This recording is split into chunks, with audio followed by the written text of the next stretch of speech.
Hello students, welcome back to my channel Yashasvi psychology classes. तो आज हम स्टार्ट करेंगे evolution of psychology. So let's get start. Psychology as a modern discipline, which is influenced to a large extent by Western developments, has a short history. It grew out of ancient philosophy concerned with questions of psychological significance.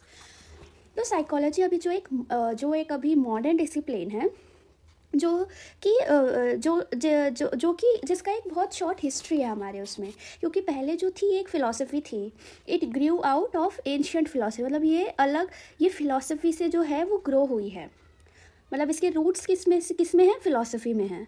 ठीक है, तो इसकी हम शुरुआत करते हैं इसकी history के बारे में पढ़ने की with the formal beginning of modern psychology traced back to 1879 when the first experimental laboratory was established in Leipzig Germany by Wilhelm Wundt. तो 1879 की बात है। साइकोलॉजी जो है ब्रांच उसकी शुरुआत हुई 1879 से। First experimental laboratory of psychology वो एस्टैब्लिश की गई किधर, लाइप्जिग में इन जर्मनी। किनके द्वारा, विल्हेल्म वुंड। तो ये याद रखना, Wilhelm Wundt is the father of psychology. कौन थे साइकोलॉजी के father? Wilhelm Wundt. Then Wundt was interested in the study of conscious experience and wanted to analyze the constituents or the building blocks of the mind. तो wound जो थे वो किस में interested थे? वो कॉन्शियस एक्सपीरियंस की स्टडी में इंटरेस्टेड थे। और वो क्या एनालाइज करना चाहते थे? द कॉन्स्टिट्यूएंट्स मतलब building blocks of the mind. वो किसकी स्टडी में इंटरेस्टेड थे? Conscious experience and wanted to analyze the constituents or the building blocks of the mind. Psychologists during Wundt's time analyzed the structure of mind through introspection and therefore were called structuralists. तो जो wound के time पे जो psychologist थे, कई सारे psychologist थे, उन्होंने क्या एनालाइज करना शुरू किया? उन्होंने किस पे फोकस करना शुरू किया? स्ट्रक्चर ऑफ माइंड, कि जो माइंड है उसका स्ट्रक्चर पढ़ने में, उसको स्टडी करने में उन्होंने शुरू किया। कौन सा मेथड यूज़ करके? इंट्रोस्पेक्शन का। वो अभी हम आगे देखते हैं कि व्हाट इज़ इंट्रोस्पेक्शन। तो अभी पहले तुम इतना समझो कि जो वुंड के टाइम के जो साइकोलॉजिस्ट थे, they analyse the structure of mind, मतलब उनका इंटरेस्ट किस में था? स्ट्रक्चर ऑफ माइंड को स्टडी करने में। देयरफॉर उनको क्या बोला गया था? क्योंकि वो माइंड का स्ट्रक्चर पढ़ रहे थे, स्ट्रक्चर, तो इसलिए उनको बोला गया स्ट्रक्चरलिस्ट, क्योंकि वो इंटरेस्टेड थे स्ट्रक्चर में। ठीक है, ये याद रखना, स्ट्रक्चर ऑफ माइंड पढ़ने में इंटरेस्टेड थे, इसलिए उनको स्ट्रक्चरलिस्ट बताया गया। तो अब आते हैं हम, what is introspection. Introspection was a procedure in which individuals or subjects in psychological experiments were asked to describe in detail their own mental processes or experience. तो अब इंट्रोस्पेक्शन क्या है, मेथड कौन सा क्या है ये? इसमें प्रोसीजर आता है। कैसा प्रोसीजर? कि जो इंडिविजुअल आया हमारे सामने, या कोई जिसको हम सब्जेक्ट बोलते हैं, एक इंडिविजुअल है जिस पे हमें कोई एक्सपेरिमेंट करना है, वो हमारा सब्जेक्ट होता है। तो उसमें हम इंडिविजुअल्स और सब्जेक्ट्स को, जो कि जिनको हम किस में यूज़ करेंगे? अपने साइकोलॉजिकल एक्सपेरिमेंट्स में यूज़ करेंगे। उनसे हम क्या पूछते हैं? उनसे हम ये बोलते हैं कि उनकी खुद की जो मेंटल प्रोसेसेस है, जो उनके अंदर चल रही है, उनको कैसा लग रहा है, उनके एक्सपीरियंस, वो सारी चीज़ें हम उनसे डिटेल में बताने को पूछते हैं। इस प्रोसेस को बोलते हैं हम इंट्रोस्पेक्शन। मतलब हम उन इंडिविजुअल से उनको खुद को एक्सप्लेन करने को बोल रहे हैं कि उनको कैसा फील हो रहा है, उनके कैसे एक्सपीरियंसेस है, उनकी कैसी मेंटल प्रोसेसेस है, मतलब जो कि उनके माइंड में जैसा भी चल रहा है, जैसा कुछ भी चल रहा है, जो भी वो एक्सपीरियंस कर रहे हैं, बस वही डिटेल में हम उनको डिस्क्राइब करने के लिए बोलते हैं। This method is called introspection. However, introspection as a method did not satisfy many other psychologists. मतलब ये जो प्रोसेस था, इस प्रोसेस ने कई सारे साइकोलॉजिस्ट को सेटिस्फाई नहीं किया था। It was considered less scientific because the introspective reports could not be verified by outside observers. This led to the development of new perspectives in psychology. तो इंट्रोस्पेक्शन जो मेथड था वो लेस साइंटिफिक माना जाता था। उसको लेस साइंटिफिक क्यों माना जाता था? क्योंकि द इंट्रोस्पेक्टिव रिपोर्ट्स मतलब अब जब हमने इंडिविजुअल से कुछ पूछा, डिटेल में कुछ पूछा, फिर हमने उनसे कुछ इन्फॉर्मेशन गैदर करी, तो हमने क्या गैदर करी? हमने इंट्रोस्पेक्टिव रिपोर्ट गैदर करी, जो कि उन्होंने बताया और हमने सुना, हमने लिखा। वो क्या किया गया? It does not verified by outside observers. इसकी वजह से क्या हुआ? साइकोलॉजी में न्यू पर्सपेक्टिव्स का डेवलपमेंट होने लगा। उसके बाद एक चीज़ आ जाती है इधर, an American psychologist called William James, who had set up a psychological laboratory in Cambridge, Massachusetts, soon after the setting up of the Leipzig University laboratory, developed what was called a functionalist approach to study the human mind. अब क्या आया उसके बाद, American psychologist आए जिनका नाम था William James. ठीक है, उन्होंने क्या करी, एक साइकोलॉजिकल लेबोरेटरी को सेटअप किया इन कैम्ब्रिज मैसेच्यूसेट्स में। कब? लाइप्जिग लेबोरेटरी जो कि विल्हेल्म वुंड ने जो इस्टेब्लिश करी थी, उसके ही बाद विलियम जेम्स ने साइकोलॉजिकल लेबोरेटरी कहाँ इस्टेब्लिश करी, कैम्ब्रिज मैसेच्यूसेट्स में। ठीक है, और उन्होंने क्या आइडिया बताया, उन्होंने जो जिस अप्रोच में वो गए थे, वो अप्रोच था उनका, वो थे वो functionalist approach to study the human mind. उन्होंने इस अप्रोच को यूज़ किया to study the human mind. अब तुम्हें नाम से पता चल रहा होगा फंक्शनलिस्ट मतलब जो विलियम जेम्स थे, he was father of functionalism. तो William James was the father of functionalism. और वो किस में इंटरेस्टेड थे, वो फंक्शंस को स्टडी करने में। किसके फंक्शंस को? ह्यूमन माइंड के फंक्शंस को स्टडी करने में। William James believed that instead of focusing on the structure of the mind, psychology should instead study what the mind does and how behavior functions in making people deal with their environment. और William James ने क्या बोला कि जो psychology जो process है, psychology structure of mind के पे फोकस करना नहीं होना चाहिए। साइकोलॉजी में हमको क्या पढ़ना चाहिए कि कैसे जो हमारा माइंड है वो कैसे काम करता है, कैसे जो बिहेवियर है वो फंक्शन करता है वो अपना in making people deal with their environment, ताकि जो बहुत से लोग हैं वो एनवायरनमेंट के साथ डील कर पाए। तो ये कौन कहते थे? William James. In simple words मैंने तुमको बता दिया कि कैसे हमारा जो माइंड है वो फंक्शन कर रहा है। फंक्शंस ऑफ ह्यूमन माइंड को स्टडी करने का पॉइंट समझा किन्होंने? विलियम जेम्स ने। इसलिए उनको क्या बोला गया? फंक्शनलिस्ट। ठीक है, इतनी बात समझ आ गई। जैसे for example, functionalist focused on how behaviour enabled people to satisfy their needs. According to William James, consciousness as an ongoing stream of mental process interacting with the environment formed the core of psychology. A very influential educational thinker of the time, John Dewey, used functionalism to argue that human beings seek to function effectively by adapting to their environment. अब क्या हुआ, जो William James थे उन्होंने बोला कि जो consciousness एक on going stream of mental processes है। मतलब वो ऑन गोइंग प्रोसेस है कॉन्शियसनेस किसका? मेंटल प्रोसेसेस का, कि जिसमें क्या चलता रहता है? Interacting with the environment formed the core of psychology. तो यही स्टार्टिंग होनी चाहिए साइकोलॉजी के स्टडी की, कि कैसे हमारा जो कॉन्शियसनेस है वो एक ऑन गोइंग प्रोसेस है हमारी मेंटल प्रोसेसेस का, जिसमें हम क्या स्टडी करते हैं? कि कैसे इंटरेक्शन होती है हमारे एनवायरनमेंट के साथ। ठीक है, a very influential educational thinker of the time, John Dewey. अब इधर एक और साइकोलॉजिस्ट आ जाते हैं जो जिनका नाम है जॉन डेवे। उन्होंने क्या किया? He used functionalism to argue that human being seek to function effectively by adapting to their environment. अब जॉन डेवे जी ने क्या बताया कि जो पीपल है, ह्यूमन बीइंग्स है, उनको क्या करना है। उन्होंने जॉन डेवे ने किस चीज़ को माइंड में रखते हुए ये बात कही थी? फंक्शनलिज्म वाले प्रोसेस को। तो उन्होंने बोला ह्यूमन बीइंग्स को क्या करना चाहिए? उनको अपना काम, मतलब हर एक ह्यूमन बीइंग को अपना फंक्शन अच्छे से करना चाहिए by adapting to their environment. ये बोला था जॉन डेवी जी ने। ठीक है, देन आ जाता है यहाँ पे, in the early 20th century a new perspective called Gestalt psychology emerged in Germany as a reaction to the structuralism of Wundt. अब वुंड का जो स्ट्रक्चरलिज्म प्रोसेस था उसको ध्यान में रखते हुए 20th century की अर्ली में न्यू पर्सपेक्टिव आया जिसको हम बोलते हैं जेस्टल्ट साइकोलॉजी।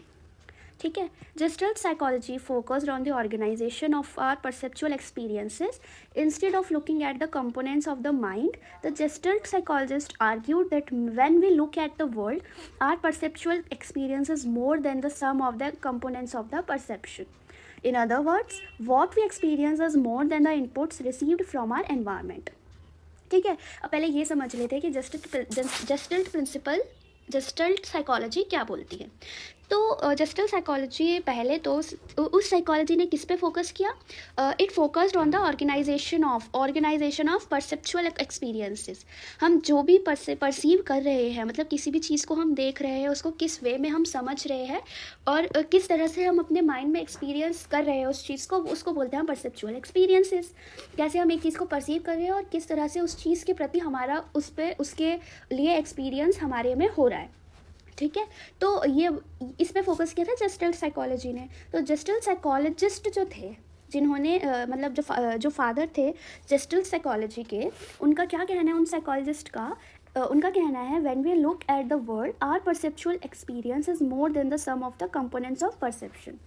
पूरा जो सम होगा, जितने भी कंपोनेंट्स होते हैं परसेप्शन पे, जो हम आगे पढ़ेंगे, जितने भी कंपोनेंट्स होते हैं उससे कई ज़्यादा हमारे एक्सपीरियंस पे जो है हमारी परसेप्शन डिपेंड करती है।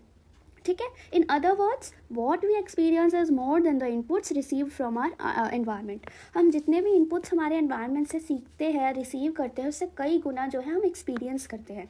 हमारी हर चीज़ हमारे एक्सपीरियंस पे डिपेंडेंट होती है। जितने अच्छे से हम किसी चीज़ को एक्सपीरियंस करेंगे उतने अच्छे से हम उस चीज़ को जान पाएंगे। ठीक है, अब जैसे इधर है for example light from a series of flashing bulbs falls on our retina, we actually experience movement of light. When we see a movie, we actually have a series of rapidly moving images of still pictures falling on our retina. Thus, our perceptual experience is more than the elements. Experience is holistic. Experience क्या है, वो holistic है. It is a gestalt. हम इसमें जैसे कि लिखा है, हम और भी पढ़ेंगे, जेस्टल्ट साइकोलॉजी के बारे में पढ़ेंगे, जो कि है नेचर ऑफ परसेप्शन के अंडर में हम पढ़ेंगे, जो कि हम पढ़ेंगे चैप्टर 5 में। तब तुमको ये जितना भी ये प्रोसेस था ये और अच्छे से क्लियर होगा। तो अब हम चलो आगे बढ़ते हैं। Yet another reaction to structuralism came in the form of behaviourism. अब एक चीज़ आई behaviourism. Around 1910, John Watson rejected the ideas of mind and consciousness as subject matters of psychology. तो जॉन वॉटसन आए 1910 के अराउंड, जिन्होंने क्या बोला था कि जो साइकोलॉजी का जो सब्जेक्ट मैटर होना चाहिए, कि साइकोलॉजी में एक्चुअली हमको क्या पढ़ना चाहिए, उसमें उन्होंने idea of mind and consciousness को रिजेक्ट कर दिया था। He was greatly influenced by the work of psychologists like Ivan Pavlov on classical conditioning. For Watson, mind is not observable, and introspection is subjective because it cannot be verified by another observer. According to him, scientific psychology must focus on what is observable and verifiable. अब John Watson का क्या कहना था, पहले तो वो किनसे ज़्यादा इन्फ्लुएंस हुए थे, he was influenced by the psychologist like Ivan Pavlov, जिन्होंने क्या दी थी, क्लासिकल कंडीशनिंग दी थी। क्लासिकल कंडीशनिंग तुमको पता है कौन सा एक्सपेरिमेंट होगा, ये भी हम आगे पढ़ेंगे, पर मैं तुमको शॉर्ट में बता देती हूँ। इसमें उन्होंने एक डॉग की एक्सपेरिमेंट करी थी। डॉग की एक्सपेरिमेंट कैसे करी थी, उनका एक डॉग था, उनके साथ उन्होंने एक्सपीरियंस किया था। मतलब उन्होंने क्या करते थे, वो पहले उस डॉगी को वो देते थे खाना, ठीक है, तो उस डॉग के मुंह से सलाइवा निकलता था क्योंकि ही इज़ अ एनिमल।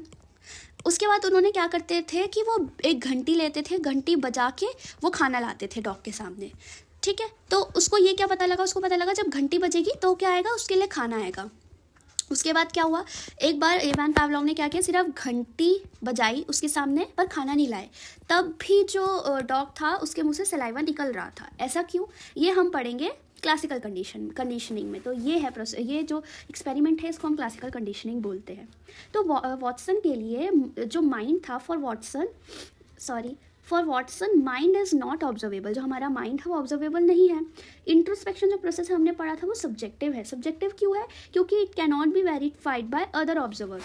क्यों नहीं वेरीफाई किया जाता, कि जो इंडिविजुअल है जिसके साथ हम एक्सपेरिमेंट कर रहे हैं वो खुद से डिस्क्राइब कर रहा है, and it can not be verified by another observer. तो ऑब्वियस बात है। तो उनके हिसाब से according to him scientific psychology must focus on what is observable and what is verifiable. जो चीज़ वेरीफाई हो सकती है, जो चीज़ ऑब्जर्व हो सकती है, सिर्फ वही फोकस होना चाहिए साइकोलॉजी में। तो he defined psychology as a study of behaviour और responses to stimuli which can be measured and studied objectively। ठीक है, फिर उन्होंने साइकोलॉजी को स्टडी ऑफ बिहेवियर माना, इसीलिए इस प्रोसेस का नाम है बिहेवियरिज्म। और फादर ऑफ बिहेवियरिज्म है जॉन वॉटसन, जिनको हम बिहेवियरिस्ट बोलते हैं। ठीक है, behaviourism of Watson was further developed by many influential psychologist who were known as behaviorist। ठीक है, ये हमने पढ़ लिया। Most prominent among them was Skinner, who applied behaviorism to a wide range of situations and popularized the approach। ठीक है, उसके बाद इस प्रोसेस को, जो बिहेवियरिज्म का प्रोसेस था, उसको डेवलप करने के लिए ऐसे कई सारे साइकोलॉजिस्ट सामने आए थे।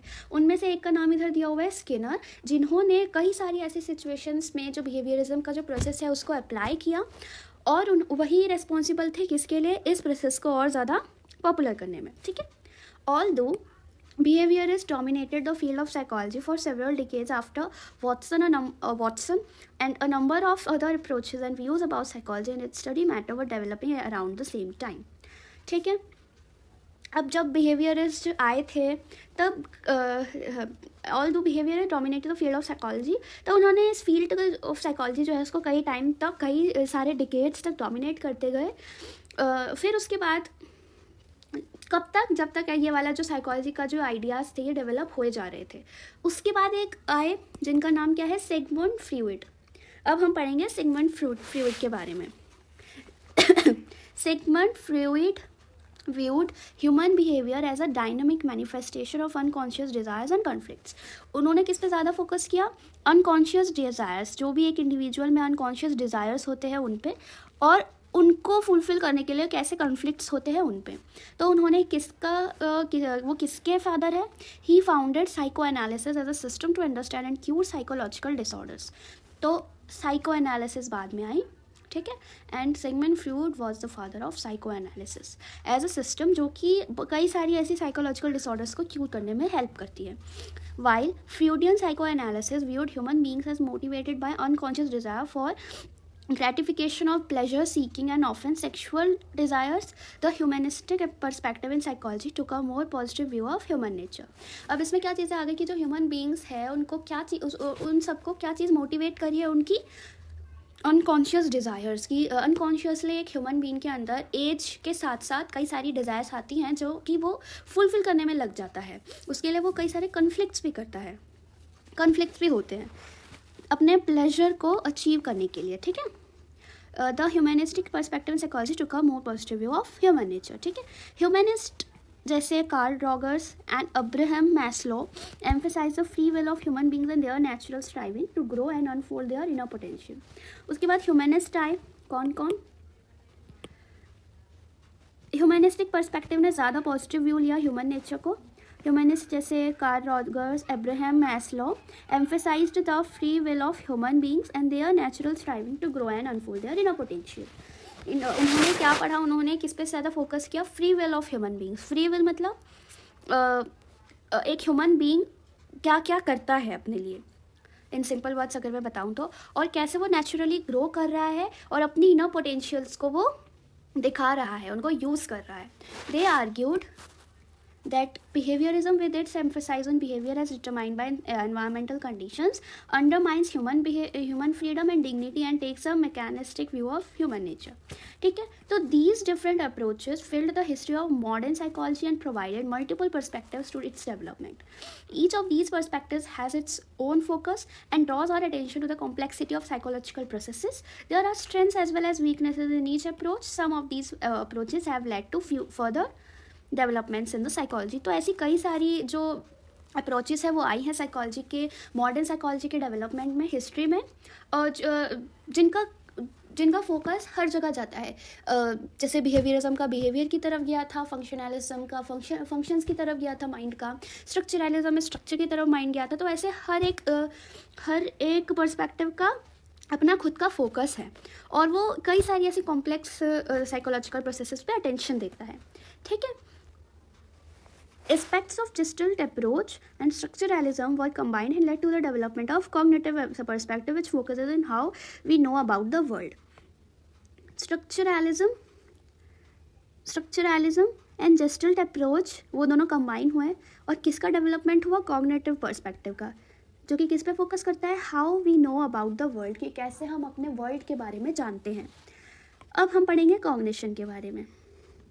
Cognition is the process of knowing, कैसे हम किसी चीज़ को जान रहे हैं। तो कॉग्निशन में क्या चीज़ें आ जाती है, it involves thinking, understanding, perceiving, memorizing, problem solving and had a host of other mental processes by which our knowledge of the world develops, making us able to deal with the environment in a specific ways. तो cognition में क्या चीज़ें आ जाती है, हमारी thinking ability, understanding ability, perceiving ability, हमारी memory की एबिलिटी, हम कैसे प्रॉब्लम सॉल्व कर पा रहे हैं, हमारी वो एबिलिटी, और ऐसी कई सारी मेंटल प्रोसेसेस जिनकी वजह से हमारे पास नॉलेज गेन होती है, किसकी, वर्ल्ड की।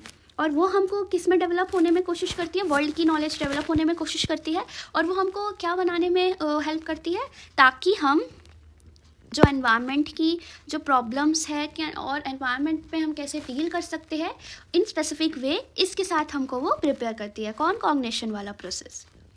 इतना समझ आया? तो ये सिंपली कॉग्निशन की डेफिनेशन थी, इसको समझ लेना। Some cognitive psychologist view the human mind as an information processing system like the computer. अब ऐसे कई सारे साइकोलॉजिस्ट थे जिन्होंने जो ह्यूमन माइंड था उसको एक इंफॉर्मेशन प्रोसेसिंग सिस्टम की तरह देखा, जैसे एक होता है computer. Mind, according to this view, is like a computer and it receives, processes, transforms, stores and retrieves information. अब माइंड जैसा कि कंप्यूटर करता है, वो रिसीव करता है किसी भी चीज़ को, इन्फॉर्मेशन को, फिर उसको प्रोसेस करता है, फिर उसको ट्रांसफॉर्म करता है, उसको स्टोर करता है और रिट्रीव करता है इन्फॉर्मेशन को। कंप्यूटर ऐसे करता है। तो कई सारे साइकोलॉजिस्ट के अकॉर्डिंग जो माइंड है वो भी ऐसे ही करता है। Modern cognitive psychology views human beings as actively constructing their minds through their exploration into the physical and the social world. अब ह्यूमन बींग्स क्या कर रहे हैं? मॉडर्न कॉग्निटिव साइकोलॉजी ने क्या देखा है कि जो ह्यूमन बींग्स है they are actively constructing their mind through their exploration. जो ह्यूमन बींग्स है आजकल एक्सप्लोरेशन कर रहे हैं, उस वजह से वो अपने माइंड्स को और एक्टिवली कंस्ट्रक्ट किए जा रहे हैं into physical and the social world. जो जिस फिजिकल और सोशल वर्ल्ड में वो रह रहे हैं उसमें। This view is sometimes called constructivism. ठीक है, तो यहाँ पे एक और नई प्रोसेस आ जाता है जिसको हम बोलते हैं कंस्ट्रक्टिविज्म। ठीक है, Piaget's view of child development, which will be discussed later, is considered as a constructivist theory of development of mind. हम आगे पढ़ेंगे पियाजेट्स जो थे उनका व्यू इन चाइल्ड डेवलपमेंट। ठीक है, जो कि इस प्रोसेस के अंदर में हम पढ़ेंगे। Another Russian psychologist, Vygotsky, went even further to suggest that the human mind develops through social and cultural processes in which the mind is viewed as culturally constructed through joint interaction between adults and children. In other words, while for Piaget, children actively construct their own minds, Vygotsky took a view that mind is a joint cultural construction and emerges as a result of interaction between child and adult. यहाँ पे दो की study आ रही है। Piaget की हमने क्या पढ़ा था कि कैसे हमारी जो माइंड है हम उसको कैसे और अच्छे से कंस्ट्रक्ट कर रहे हैं बाय एक्सप्लोरेशन। वो तो हमारा कंस्ट्रक्टिविज्म। ठीक है, दूसरे आए वाइगॉट्स्की। इन्होंने क्या बोला कि कैसे जो हमारा माइंड है it develops through social and cultural process. हमारे आसपास की जो सोशल और कल्चरल प्रोसेसेस होती है वो कैसे हमारे माइंड को डेवलप करने में हेल्प कर रही हैं। तो इधर क्या लिखेंगे हम? जय पियाजेट क्या स्टडी करते थे? चिल्ड्रन कैसे actively construct their own minds, and Vygotsky took a view that mind is a joint cultural construction. Culture construct कर रहा है। कैसे? जब इंटरेक्शन होता है किस के बीच, चिल्ड्रन एंड एडल्ट्स के बीच, तब इधर इंटरेक्शन में तब होता है कल्चरली कंस्ट्रक्ट क्या चीज़? हमारा माइंड। तो यहाँ से हमने हमारा साइकोलॉजी का जो इवोल्यूशन है वो हमने कवर कर लिया। अब हम स्टार्ट करते हैं हमारा development of psychology in India. India में कैसे डेवलप हुआ साइकोलॉजी, ये अब हम स्टार्ट करते हैं। The Indian philosophical tradition is rich in its focus on mental processes and reflections on human consciousness, self, mind-body relation, and a variety of mental functions such as cognition, perception, illusion, attention, and reasoning, etc. तो Indian philosophical का tradition जो है उसका ज़्यादा focus किस पे है?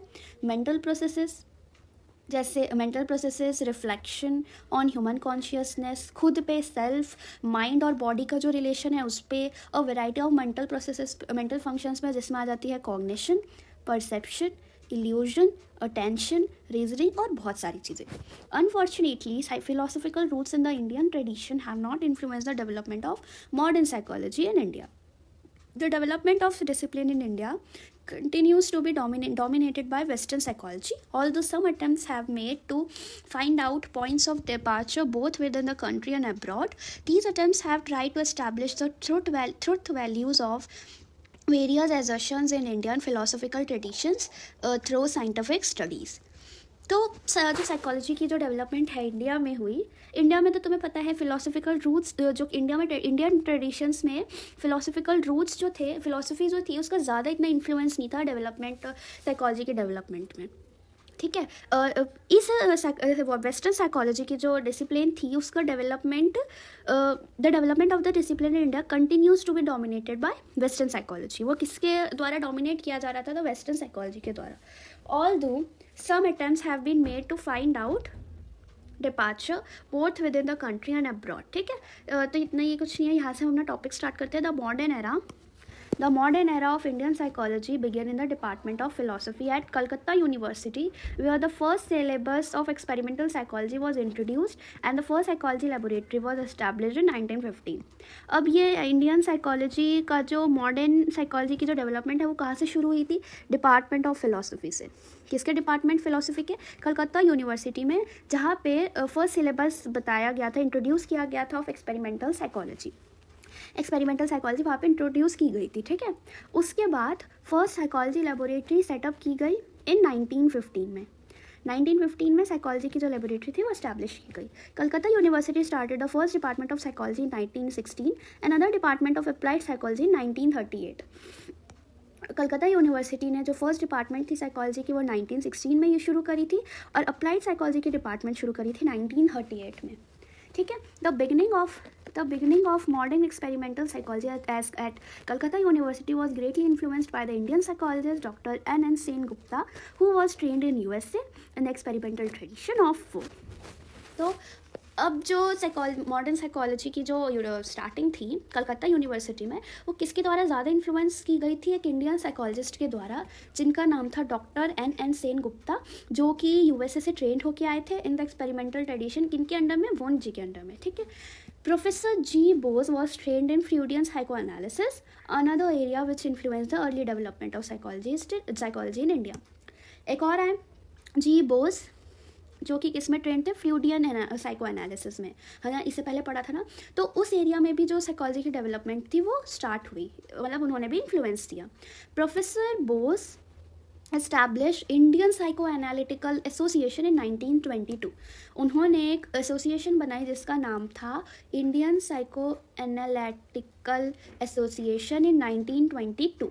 उसके बाद आ जाता है the departments of psychology in the university of Mysore and Patna were other early centres of teaching and research in psychology. उसके बाद कुछ की कहाँ की यूनिवर्सिटीज़, मैसूर की और पटना की यूनिवर्सिटीज़ ने भी डिपार्टमेंट ऑफ अपना जो डिपार्टमेंट ऑफ साइकोलॉजी था उसमें टीचिंग शुरू करी, रिसर्चेस शुरू किए साइकोलॉजी के अंडर। ठीक है, from these modest beginnings modern psychology has grown as a strong discipline in India with a large number of centers of teaching, research and application.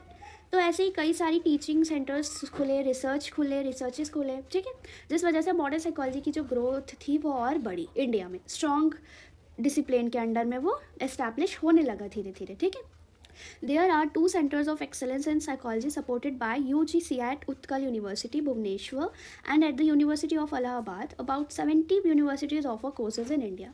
ऐसे धीरे धीरे डेवलपमेंट होती गई तो अबाउट 70 यूनिवर्सिटीज़ जो है इंडिया की वो साइकोलॉजी के कोर्स को ऑफर कर रही हैं।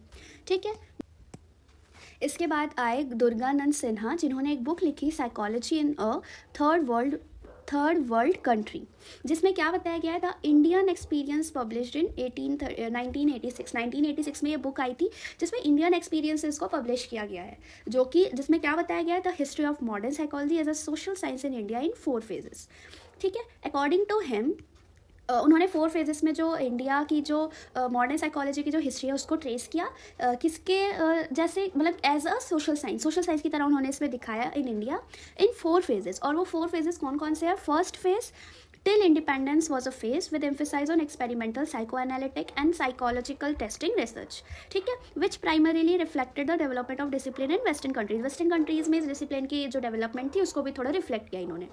then आ गया second phase till the 1960s was a phase of expansion of psychology in India into different branches of psychology। ठीक है, ड्यूरिंग दिस फेज, इस फेज के दौरान उन्होंने क्या दिखाया? Indian psychologist showed a desire to have an Indian identity by seeking to link Western psychology to the Indian context।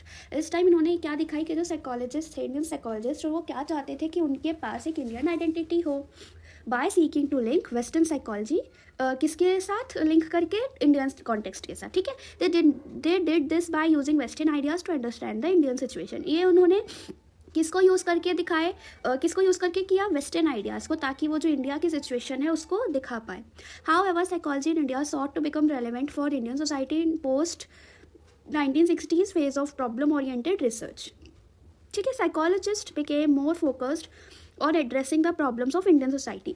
तो जो साइकोलॉजिस्ट थे उन्होंने किस पे और ज़्यादा फोकस करना शुरू किया, addressing the her Indian society के जो प्रॉब्लम था उसको एड्रेस करने में उन्होंने ज़्यादा फोकस किया. Further the limitations of excessive dependence of on western psychology for our social context were also released.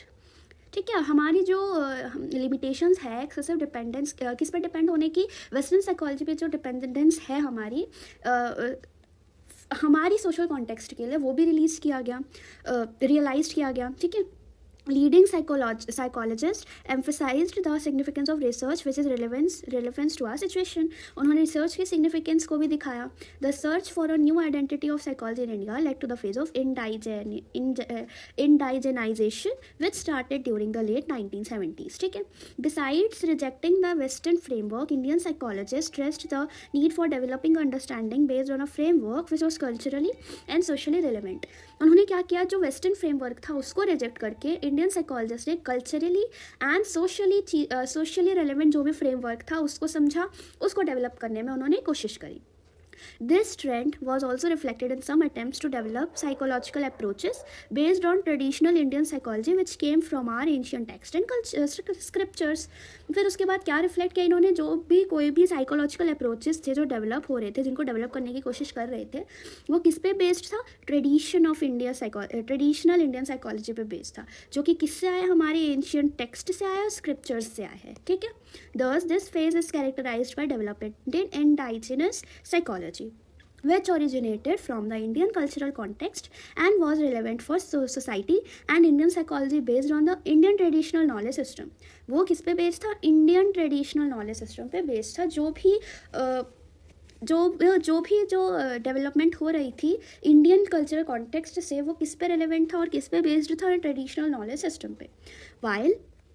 While these developments continue, psychology in India is making significant contributions to the field of psychology in the world. Psychology जो थी वो बहुत सी ऐसी contributions दे रही थी India में, जैसे जैसे ये जो डेवलपमेंट है वो कंटिन्यू होती जा रही थी.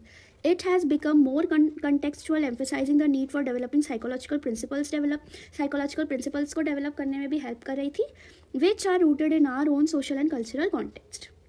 Alongside, we also find that new research studies involving interfaces with neurological and health sciences are being carried out. कई सारी ऐसी interfaces alongside we also find new research studies भी हमने फाइंड करी, ढूंढी, जिनमें कौन से इंटरफेसेस थे, किसके साथ के, neurological interfaces and health sciences भी लाए गए.